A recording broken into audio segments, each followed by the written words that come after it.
warahmatullahi wabarakatuh. Alhamdulillahirabbil alamin. Wahbi nasta'inu ala umuri dunya waddin. Rabbi shrah li sadri wa yassir li amri wahlul 'uqdatam min lisani yafqahu qawli. Terlebih dahulu marilah kita panjatkan puja dan puji syukur kehadirat Allah Subhanahu wa taala yang telah memberikan nikmat serta hidayahnya sehingga kita masih diberi kesehatan hingga saat ini. Pada kesempatan kali ini saya akan menyampaikan materi tentang larangan zina dan hukumnya di dalam Islam. Zina berasal dari kata zana yasni yang artinya hubungan layaknya suami istri antara perempuan dengan laki-laki yang sudah mu'allaf balik tanpa ikatan pernikahan yang sah menurut syariat Islam. Dari Abu Hurairah radhiyallahu anhu yang berkata, Rasulullah Shallallahu alaihi wasallam bersabda yang artinya, apabila seseorang berzina maka iman keluar darinya. Hadis riwayat Abu Daud. Dari hadis tersebut sangat jelas bahwa zina merupakan suatu perbuatan yang amat hina hingga dikatakan bahwa orang yang berzina sudah tidak lagi memiliki iman. Dia tidak merasa malu kepada Allah Subhanahu wa taala saat melakukannya. Itu bukanlah sifat orang yang beriman. Firman Allah dalam Al-Quran surat Al-Isra ayat 32 yang artinya, dan janganlah kamu dekati zina, sesungguhnya zina itu adalah suatu perbuatan yang keji dan suatu jalan yang buruk. Kalau begitu, perbuatan apa saja yang masuk ke dalam macam-macam zina? Sebuah hadis dari Abu Hurairah radhiyallahu anhu bahwa Rasulullah Shallallahu alaihi wasallam telah bersabda yang artinya, kedua mata itu bisa melakukan zina, kedua tangan itu bisa melakukan zina, kedua kaki itu bisa melakukan zina, dan kesemuanya itu akan dibenarkan atau diingkari oleh alat kelamin. Hadis sahih diriwayatkan oleh Imam Bukhari dan Ibnu Muslim dari Ibnu Abbas dan Abu Hurairah. Hadisnya juga menunjukkan bahwa setiap Bani Adam mempunyai bagian dari zina. Maka kedua mata pun berzina, dan zinanya adalah melalui penglihatan. Kedua tangan berzina, zinanya adalah menyentuh. Kedua kaki berzina, zinanya adalah melangkah menuju perzinaan. Mulut berzina, zinanya adalah mencium. Hati dengan keinginan dan berangan-angan, dan kepalanya lah yang membenarkan atau menggagalkannya. Hadis riwayat Bukhari. Dari hadis-hadis di atas dapat disimpulkan bahwa ada beberapa jenis zina, yaitu pertama zina mata, kedua zina tangan, ketiga zina kaki, keempat zina mulut, dan yang kelima atau terakhir zina hati. Zina mata adalah zina yang dilakukan saat muslim atau muslimah memandang lawan jenis, menatap matanya, dan berlama-lama dengannya saat bertatapan. Zina tangan adalah zina yang dilakukan dua orang yang bergandengan tangan dengan yang bukan mahramnya. Zina kaki yaitu zina yang terjadi saat salah seorang muslim atau muslimah melangkahkan kakinya menuju ke tempat perzinaan. Zina mulut, zina ini tidak hanya saat muslimin atau muslimah berciuman yang dengan yang bukan mahramnya, tetapi juga saat membicarakan tentang lawan jenisnya. Zina hati hampir sama dengan pikiran, yaitu ketika muslimin atau muslimah berangan-angan dan juga memikirkan tentang lawan jenisnya.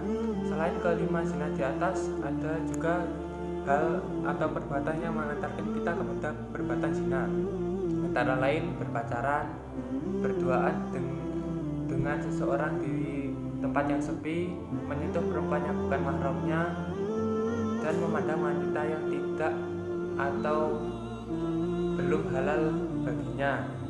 Zina juga diklasifikasikan menjadi dua bagian, yaitu zina muhsan dan zina ghairu muhsan.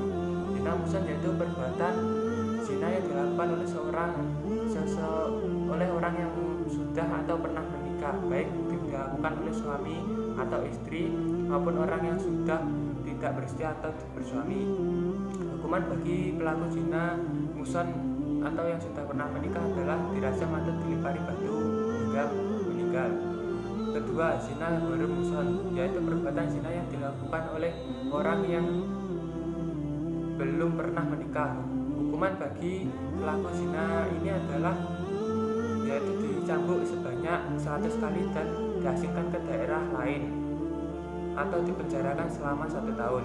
Mengingat beratnya hukuman bagi para pelaku zina, hukum Islam telah menentukan syarat-syarat yang berat bagi terlaksananya hukuman tersebut, yaitu sebagai berikut. Pertama, hukuman dapat dibatalkan bila masih terdapat keraguan terhadap peristiwa atau perbuatan zina. Hukuman tidak dapat dijalankan sebelum benar-benar diyakini terjadi perzinaan. Kedua, untuk meyakinkan perihal terjadinya zina haruslah ada 4 orang saksi laki-laki yang adil. Dengan demikian kesaksian 4 orang wanita tidak cukup untuk dijadikan bukti sebagaimana kesaksian 4 orang laki-laki yang fasik. Ketiga, kesaksian 4 orang laki-laki tersebut juga masih memerlukan syarat, yaitu bahwa setiap mereka harus melihat persis proses zina tersebut. Keempat, andai seorang dari keempat saksi tersebut menyatakan kesaksian yang berbeda dari 3 orang lainnya atau salah seorang saksi mencabut kesaksiannya, maka terhadap mereka semuanya dijatuhkan hukuman menuduh zina atau yang disebut dengan qadhaf. Hukuman bagi penuduh zina adalah didera sebanyak 80 kali. Itu adalah hukuman bagi para pelaku zina. Allah juga sangat membenci orang-orang yang mendekati zina apalagi sampai melakukannya. Dijelaskan dalam Al-Quran surat Al-A'raf ayat 32 yang artinya, dan janganlah kamu mendekati zina, sesungguhnya zina itu adalah perbuatan yang keji dan jalan yang buruk.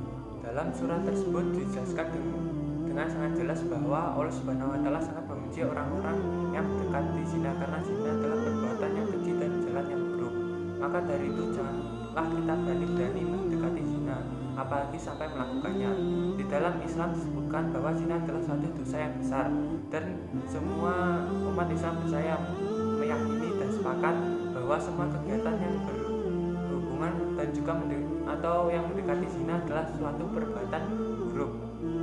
Allah berfirman dalam surat Al-Furqan ayat 68 yang artinya, dan orang-orang yang tidak menyembah Tuhan yang lain beserta Allah dan tidak membunuh jiwa yang diharamkan Allah kecuali dengan alasan yang benar dan tidak berzina.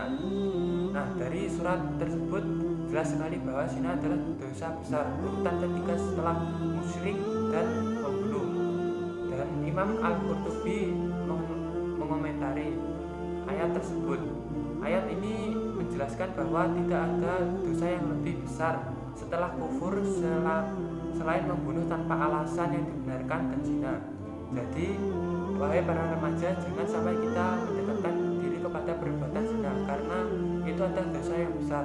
Kita tidak mau kan dibenci oleh Allah Subhanahu wa Ta'ala, apalagi sampai masuk ke dalam neraka. Nauzubillah min dzalik. Lalu dampak apa yang terjadi pada orang yang melakukan zina?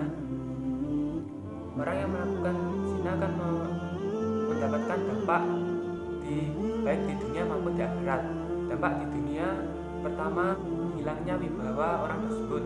Kedua, mengakibatkan kefakiran. Ketiga, mengurangi umur. Sedangkan dampak di akhirat pertama akan mendapat murka Allah Subhanahu wa Ta'ala. Ketiga, hisab yang jelek atau banyak dosa.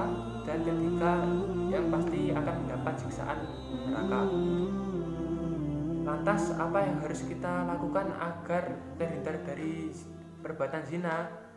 Langkah yang harus kita lakukan adalah pertama, menjaga pergaulan yang sehat. Kedua, menjaga kehormatan. Ketiga, menjaga aurat. Keempat, menjaga pandangan. Kelima, memperbanyak kegiatan yang produktif dan rajin berpuasa. Ketujuh, meningkatkan pemahaman agama. Kedelapan, memperbanyak zikir atau mengingat Allah Subhanahu wa Ta'ala. Selain hal-hal tersebut, ada juga cara agar kita bisa menghindari perbuatan zina, yaitu mendekatkan diri kepada Allah Subhanahu wa Ta'ala, membaca Al-Quran dan mengkaji atau memahami maknanya dengan baik, menghindari tempat-tempat maksiat yang dapat menjerumuskan kita kepada perbuatan-perbuatan zina, berteman dengan orang yang soleh, serta membaca buku-buku tentang keislaman, dan juga sering menghadiri majelis-majelis taklim dan kegiatan agama lainnya.